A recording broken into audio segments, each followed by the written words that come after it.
क्रांतिसिंह नाना पाटील स्मृती दिन व डॉक्टर बाबासाहेब आंबेडकर महापरिनिर्वाण दिन कार्यक्रम वाळवा येथे साजरा। वाळवा येथे हुतात्मा शिक्षण व उद्योग समूहाच्या वतीने क्रांतिसिंह नाना पाटील स्मृती दिन आणि भारतरत्न डॉक्टर बाबासाहेब आंबेडकर महापरिनिर्वाण दिन आदरपूर्वक साजरा करण्यात आला। कार्यक्रमाचे अध्यक्षस्थान कारखान्याचे चेअरमन व समूहाचे मार्गदर्शक वैभव नायकवडी यांनी भूषवले। आपण क्रांतिसिंह नाना पाटील व डॉक्टर बाबासाहेब आंबेडकर यांच्या विचारांवर चाललो तर समाज परिवर्तन नक्की करेल, असे वैभव नायकवडी यांनी सांगितले। वाळव्यात नानांच्या कार्याने स्वातंत्र्य चळवळीला बळ मिळाले, संविधानामुळे समाज प्रगतीपथावर आहे, असेही ते म्हणाले। विचारांचे स्मरण आणि प्रेरणा घेण्याचा संकल्प पुन्हा दृढ करत कार्यक्रम संपन्न झाला।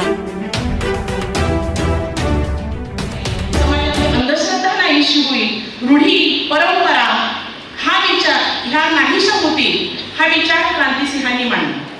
अंधश्रद्धेच्या बाबतीमध्ये तरी खूप आपला समाज अडाणी होता।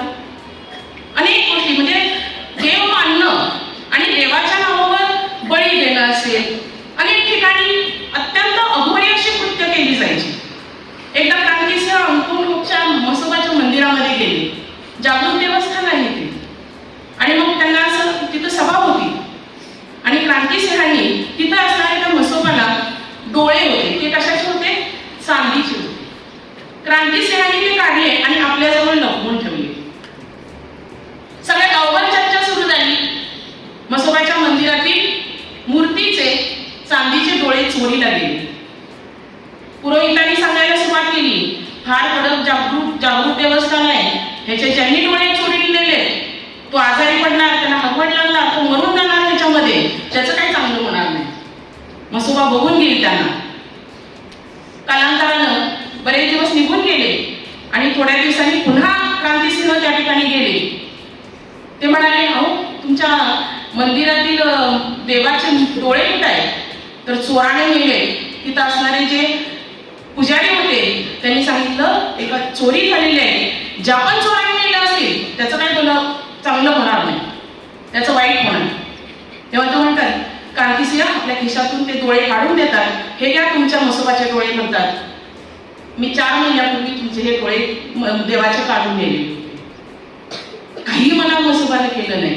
म्हणजे देव दगडात नसून देव माणसात आहे हे समाजामध्ये बिंबवण्याचं काम क्रांतिसिंहांनी केलं। ज्योतिबा फुलेंच्या सत्यशोधक विचाराचे, खऱ्या अर्थानं विचाराचे पायीक असणारे हे क्रांतिसिंह, त्यांचं काम हे सुवर्णाक्षराने लिहिल्यासारखं आहे। पद्मभूषण नागनाथ अण्णांना त्यांनी आपला वारस समजलं आणि त्या पद्धतीने अण्णांनी सुद्धा आयुष्यभर काम केलं।